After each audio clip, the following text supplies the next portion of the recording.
Hello my beautiful people. Recently I've been going through some of my old videos and I noticed that my ranking YA boys video got very popular, and I love that video. It's one of my favorites of all time. It may be my favorite of all time because I just had so much fun roasting these boys and just seeing like y'all's reactions. And so I thought, how about we do popular YA books, because Lord knows some of y'all just don't have taste. And you know, I may not like tea, but I do know how to spill it. Imagine tea just came out the cup. Okay, let's get started. Okay, so here we have our screen. As you can see, we have plenty of books. I think there's 20 in total. And also, I made this one available, so I'll like make the link down below. The cover photo is of me, because easy breezy beautiful cover girl. It's the only cover I'm ever gonna be on. So let me have my moment. Okay, F you. So anywho, for our categories we have 5. The first one is Kel God Maresh, because last time I did a video like this I had a God level tier. Then I realized that my God is a man and his name is Kel Maresh. So yeah. You raise me up so I can stand on mountains. You raise me up. Then our next category is we vibe with it, because it's like we vibe with it, you know, like I can talk about this book for a couple of minutes, maybe, I don't know, 30 at the most. I don't talk about books that much. And you know, like they're invited to cookout, you know. The next one is She Can Stay. These are for like the mediocre books, the 3 out of 5s, you know. And they can stay, we can talk about them. They're just books that I feel like I could live without, but also I don't mind living with them, you know. The next one is We Could Have Had Something. These are for my 2 out of 5s. It just means that like you're not that bad. Like you have some redeeming qualities, you know, but we just didn't form a relationship like that. Then lastly we have It's a No from Me Dog. It's pretty self-explanatory. I don't like this book. I don't care about this book. I'm giving it a no. It's 1 out of 5 stars. If I could, I'd probably give it a 0 out of 5 stars. And that's the tea. The first book we have today is Clockwork Princess by Cassandra Clare, and I feel like we all know how I feel about this book by now, so it's God level to me. I'm not sure if it's my favorite book of all time anymore, because, you know, The Vanishing Stair exists, but I mean, it's up there. And some people were saying things like, Cassandra Clare literally uses the same tropes and the same types of characters in every single book. I mean, how did people not get tired of reading her stories? And as somebody who had to live through the death of many of her favorite characters in this series, I was a little offended, but that's okay. I'm fine. It's good. Ooh. So next up we have Vampire Academy. I don't hate Vampire Academy. I just don't see why we love Vampire Academy. You know, like I get it. It came out in like the Twilight era where everything was about vampires. Kind of like how a lot of dystopias came out in the Hunger Games era. It was the trend. We hopped on it. But I feel like today people love it more for the nostalgia, because nostalgia is strong. It's kind of like why everybody got Disney Plus, yet half the people I know that had Disney Plus don't even use it like that. But that's okay. I guess She Can Stay. I appreciate how other people feel about her. I read her and I got the second book, so I guess I felt some type of way about it. But she's just like not a book that I think about, you know. She just exists. And I don't want to murder her, so yeah. Next up we have Red Queen by Victoria Aveyard. Part of me is like, this video is just personal opinion, so share it. Then another part of me is like, but what about the actual content of the novel? So realistically speaking, I know that it should be right here. Maybe right here even. But in terms of my feelings about this series, she's all the way up here. A lot of people hate Red Queen. I get it. It's kind of like Throne of Glass. Like every single bad opinion that people have about it, I agree with.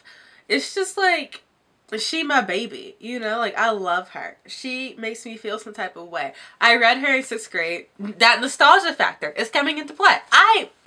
My mind. Yes.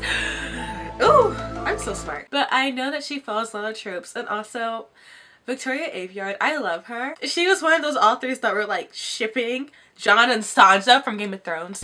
Ladies and gentlemen, we got him. The siblings are cousins. However you want to look at that. Next up we have Throne of Glass. As mentioned, I know that this book is not the best, but Throne of Glass was the book that started my love of reading. However, I just reread it because I wanted to in like February. So, not this February, but last February. So I know that I think she's like,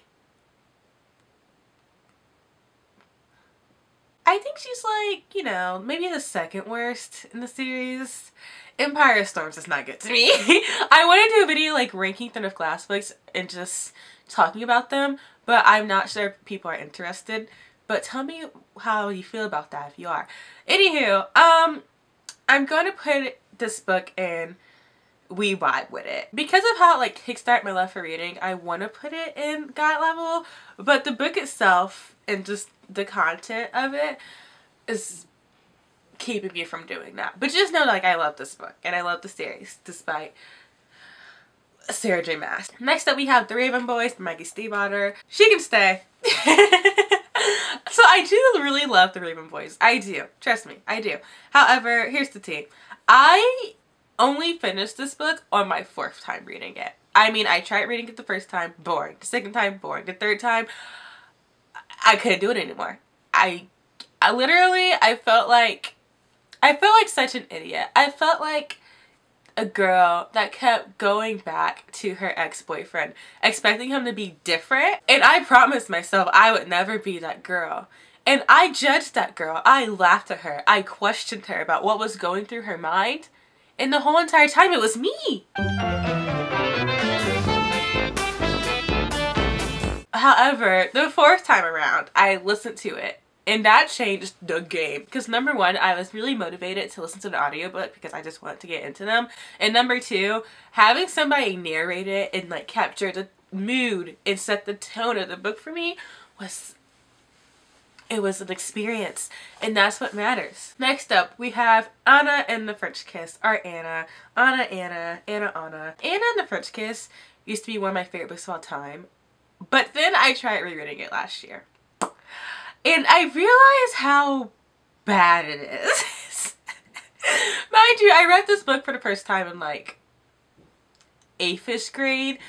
And I was childish. So this book didn't seem childish. But now that I've tried to reread it in my junior year of high school, I'm realizing how not good it is. And there is just this scene that made me set the book down. Because they start talking gangsta, and she was like, faux shizzle my nizzle. And if you're not Snoop Dogg, get away from me. You can't say that. Bye. I can't say it's a no from me, dog, because I used to love this book. I have read this book like 4 times before the 5th time I was like, what the frick is happening here? She just became bad. She aged poorly. She aged like Prince William. She aged like milk. She aged like this video when I'm gonna be looking back at it. So we're gonna say that we could have had something, but we did have something. So is it just a no for me, dog?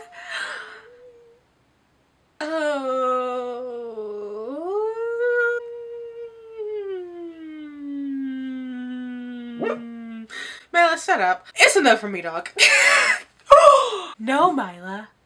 You can't whine and you can't bark. So it's a no from me, dog. The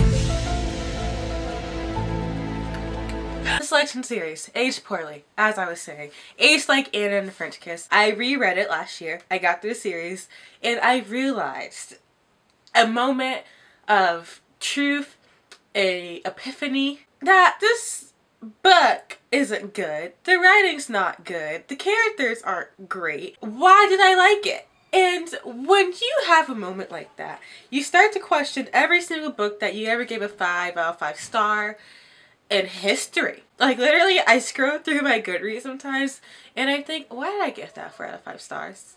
I know that was a 1-star book. Now, I'm gonna say we could have had something. Because we could have. Like in the past, I said that I loved it a lot, but I never put it as a favorite for reasons I don't know. I don't understand how I think are how I thought in the past. But even now, I was able to continue on with my reread versus with Anna and the French Kiss. I could not. Like, physically, mentally, emotionally do it. Maybe it's because I had more stakes than Anna. It was considered one of my favorite contemporaries, one of my favorite series. I loved Isla and The Boy Next Door. Isla and the Happily Ever After. Sometimes people just let you down. That's life. Hashtag we hate it here. Next up we have Eleanor and Park. It's enough for me, dog. It's in the pits of hell. Next up, To All the Boys I've Loved Before. It's no secret that I love this series. And I'm so happy with how the movie saga is going because they're so good, and Jordan Fisher's gonna be John Ambrose. And I just love Jenny Han, and I have no complaints about the author, the books, the movies, the characters. They're all wonderful, they're all fleshed out. And I don't want to put it in God level because Clockwork Princess is there. But at the same time, I think that it maybe deserves it. So yeah, it's God level. I love this book series. I've read it many times. I think I've read it every single summer since I've started it in like 2017. I think I may reread the book series in February. And then, well, ooh, when does the second movie come out? We're going off topic. Nevernight. Nevernight should have never happened. I hate this book.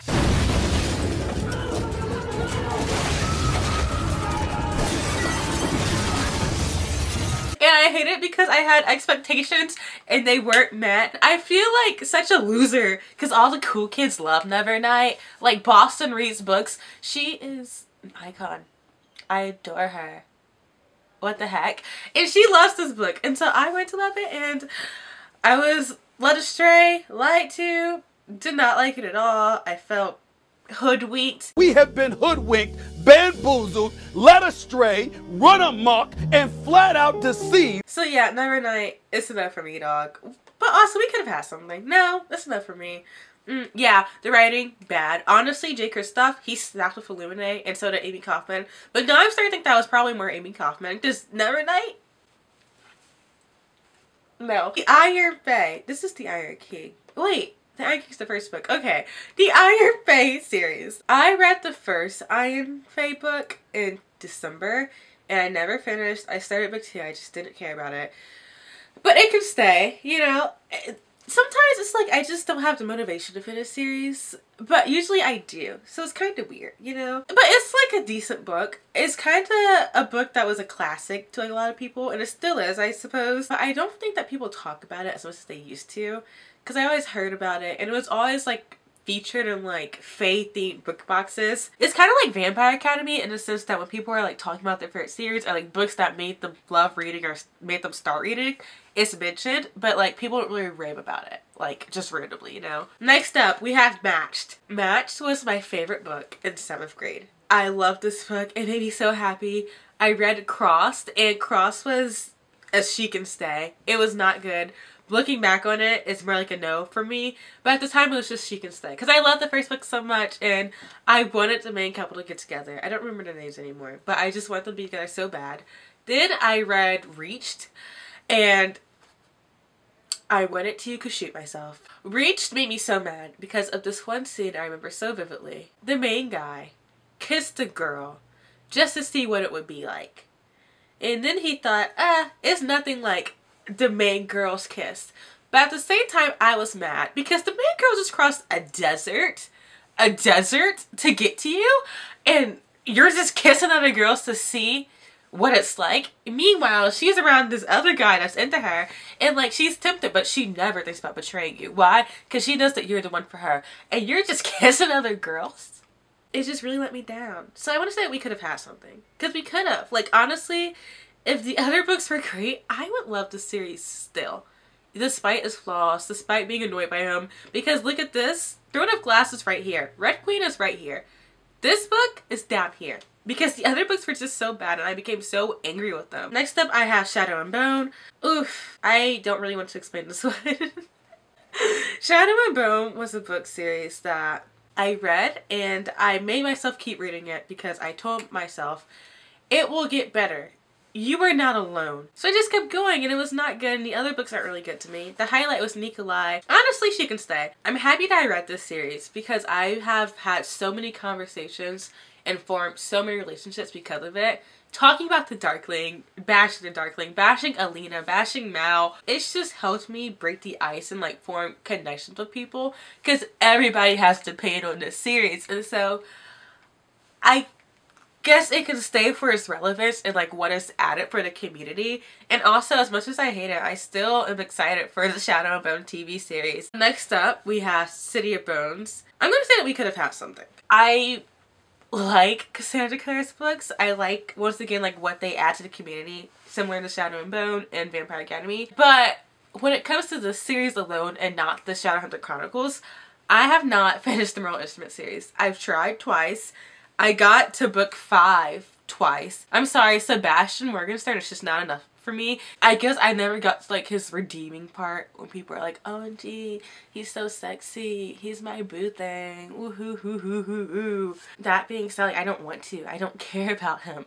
And I have no motivation, you know. Next up, looking for Alaska.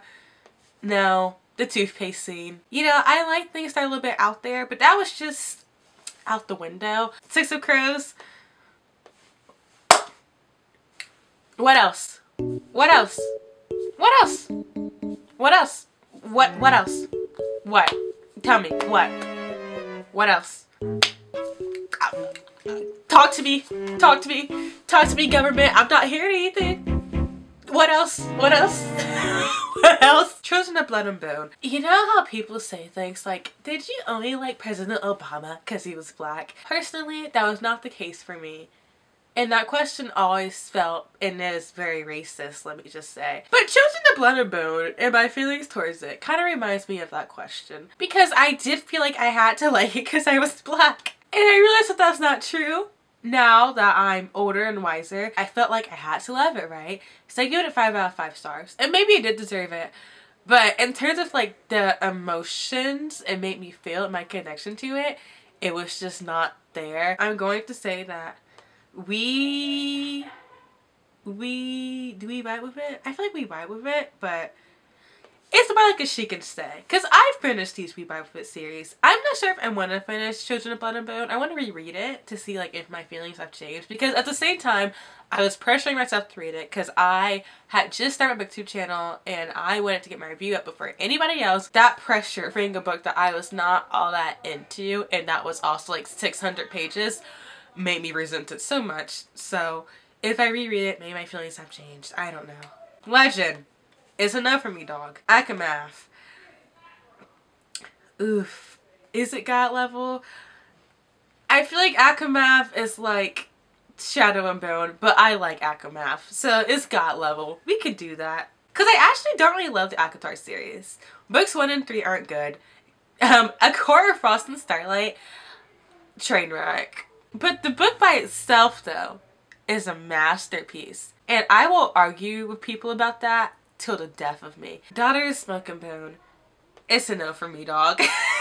I read it. I hated it. I didn't even try to make myself like it. It was just so bad to me. I'm sorry to all the Daughter of Smoke and Bone fans, but it's so boring. The main character's annoying. Her friends were annoying. The main guy's like a brooding warrior male. To a fault. I can get behind it sometimes, but he was just like brooding and sad and miserable all the time.